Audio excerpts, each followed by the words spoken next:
Hi there, everybody. I am Jill from Zero Waste Leeds, and I'm joined today by Joe and Nee from Reestablish, who are going to tell you all about what they do. They're based in South Leeds, and we're launching soon the Give Leeds directory, which is a recognition that there's amazing small community groups and grassroots charities across the whole of Leeds. We're really fortunate doing amazing work in our communities that people don't necessarily know about them and what they do.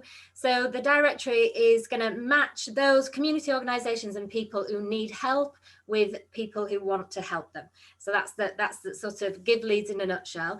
And Reestablish is going to be one of the organisations on that directory. So Joe and Nee are going to tell us a little bit about what they do. So what do you usually do there in South Leeds, and how has that changed during the pandemic?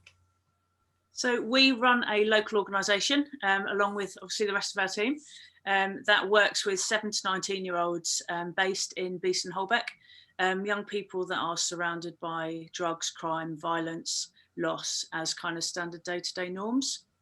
And so normally prior to kind of COVID and lockdown, we run a lot of open drop-in sessions for kids. We're open 3 nights a week. And we would also, out of that, kind of develop small group projects. We use a lot of sport, a lot of creative art, to give kids opportunities to develop in those kind of areas of their lives, to have a lot of fun, to meet with their friends, but also to build healthy relationships with positive role models and to give them opportunities to grow and develop. We do mentoring, we do small group work, we also run trips, residentials, and even expeditions all over the place to take kids out of deprivation so that it can raise their aspirations. And essentially it's about enabling people to journey from poverty to possibility. And so your organisation is usually a vibrant, busy safe space for kids. So how's that changed, Nee, during lockdown? What have you been doing instead?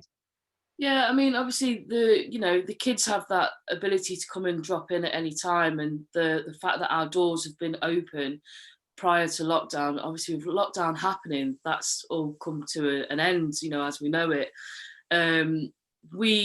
We clocked on very quickly that we needed to still engage in these children before we lose them to other opportunities that might come their way on the streets, get involved in drugs and crime. And we thought long and hard and with other organisations in the community of how we can kind of do that. And we set up South Leeds Lockdown Challenge, which was great. It was really, really hard work. So basically we engaged in 700 children over every 2 weeks, and we rolled it out for 8 weeks, I think it was. So we did 4 sets of activity programs. So in those we basically had different challenges. We had cooking ideas. We set tasks for them to do so they had something to interact with every day.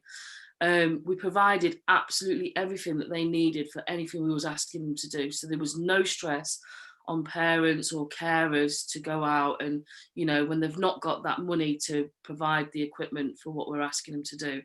So, we managed to use the skills of our team to negotiate all the equipment at really good prices, and we rolled it out. We worked really, really hard. We delivered them to people's doors, and the children loved the fact that they saw that familiar face. It was like, well, you haven't forgot about us. You still care. We're still here. Yeah. It was a fantastic project to be part of.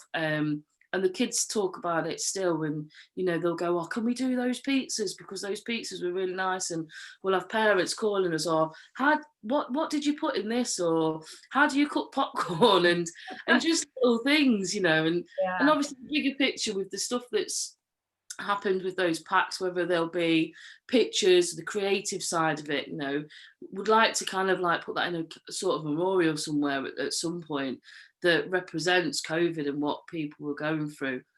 We just think it's really, really important to keep the kids interactive, because we know too much that mental health of adults as well as children, but more so children now, is deteriorating rapidly, and we're seeing that massively. Yeah. So that was the first kind of response that we went and did. And you've been working in your community for a really long time. You're really rooted there. Your community, your community really well, and they really trust you and they stick with you. You know, you take these kids and they're with you sometimes for years, aren't they? Whereas you open up the opportunities and raise their aspirations. Yeah, you're right. Like, the hope is that, you know, our young people will grow from being kids to being young people to becoming young leaders, becoming adult volunteers, you know, to potentially becoming part of the team. You know, one of our trustees is a young person that I have known since they were 12. You know, they're now a very able adult who, you know, really adds a real edge to what we do. And I think that's, you know, that's essentially what we're about. You know, we couldn't do what we do without local people. I mean, otherwise, you know, it kind of defeats the object. You know what I mean? It's very much a local project for local people. Yeah. And we're really keen to see more and more of our young people grow and develop and have local families involved and right across the board in what's delivered. It's really important to us. Yeah, definitely. And I think as well with that, so we open up, we have a youth committee. So, you know, the life skills for any child to leave school and to go into, whether it's college or to get a job role, and they don't have them, like the life skills. And we have a youth committee where they literally have to sell themselves of why they should be on the youth committee, and we kind of like do a little bit of an interview with them. So little things like that we do starts preparing them in the bigger world kind of thing. And then they'll go into young leaders, and then they'll really have a say of what happens. And okay, this is what you've got, this is how many children we want to interact with this, price it up, you know, think of ideas. So it really gets their brains thinking to, okay, I am still a 15, 16-year-old, but these skills are preparing me, because when I leave school and I'm sat in front of somebody and they say, okay, kind of sell yourself, why do you want this? We're already trying to implement those skills through what we're doing as well, which is really, really important. Yeah, so I mean, what you do, like a lot of community organisations, I know you run on an absolute shoestring. So if people were to donate to you, how would you use that money? So the money that people offer and donate essentially enables us to do what we do. It enables us to put support in for kids that are surrounded by drugs, crime, violence as a norm. I mean, we've had 13 deaths in the last couple of years, either suicides or stabbings, within a 1 square mile radius, and predominantly local dads, young local dads in their 20s and 30s. And so we have kids that know loss as a norm, and who, you know, they might lose the parents to addiction, to prison, or to, you know, huge mental health challenges. And so for us, you know, being able to create opportunities for change for kids that would never have them otherwise it's a real privilege, but it is not possible without the financial support of other people. Yeah. If you compare the stats across the city, you know, between a place like, you know, Holbeck or a place like Adel, for example, you know, you're looking at 23% of kids coming out with GCSEs, you know, comparative to 70 to 80+%. You know, you're looking at an 8-year life expectancy difference, and it's 8 miles apart, just because people are surrounded by deprivation. And we have great kids, you know, but they do not know what, you know, opportunity is in the same way that, you know, kids perhaps, you know, that are brought up in other areas do. And essentially we don't believe that should be the case. No. I remember, just really quickly, we took some children to over into North Leeds to an activity centre, and some of them haven't been out of the area, so green is something that they don't see. And there was a lot of animals there, and one of them was like, oh, look at that cow. And I was like, where are you looking? And she was like, over there. I was like, darling, that is a goat. And this is coming from a 15-year-old child that hasn't been out of the area. You know, we've taken kids to restaurants and they're like, what is this? And it's like, it's a napkin, you know, and they don't know how to use a knife and fork. And it's like, things like that. It's basics. It's everybody should have that in their life. You know, I mean, life skills and those, just giving kids those opportunities, you know, to see what's out there in a bigger world than the one they know in South Leeds. So how are you supporting them at Christmas?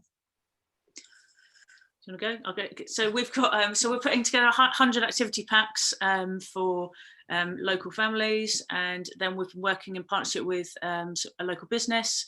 And through what they do, they are providing 50 of our families that are most in need or would really struggle at Christmas to just have the basics of a Christmas dinner. So they are providing Christmas hampers, so they'll be delivered into the local area.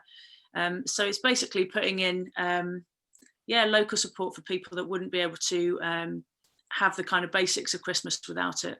Yeah. And you've got some exciting news about potentially having a space to open a community centre as well. Yeah, through lockdown, we had the opportunity to, we basically used the local Buddhist centre, and they own the warehouse, the whole building, and as part of that, there's a big part of it that they don't use.